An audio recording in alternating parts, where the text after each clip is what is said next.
Want zo'n een paar dagen stiet Tjenoer het greenspeltje met Drenthe dit boert. Pleetst toch deze treien vrouwen. Als een hier stunt, maar wel maar een serieus badskip. Nou, de gemeente Oostellingenwerf leidt in Friesland, maar het koest je nergens zien dat dat in Friesland leidt. En dat vonden wij eigenlijk jammer. Want ja, maar trots wees dat we in Friesland wonen, toch? Dit boert is van hout, maar de initiatiefnemers willen vanzelfs een officieel boert. Maar het nota haar contacten daarover nog niet opsmieten.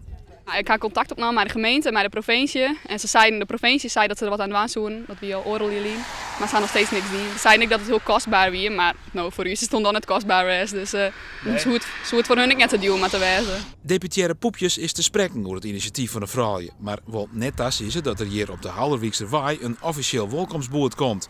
Die wordt alleen op de gruttere provinciale dieken pleetst. En om de kosten te besparen. Maar ja, wat is er eens voor dit boot betalen? €3. €3, dat is alleen nog de groenverf. Ja, dat weer de groenverf. Verder gaan we alles bij elkaar krijgen van familieleden.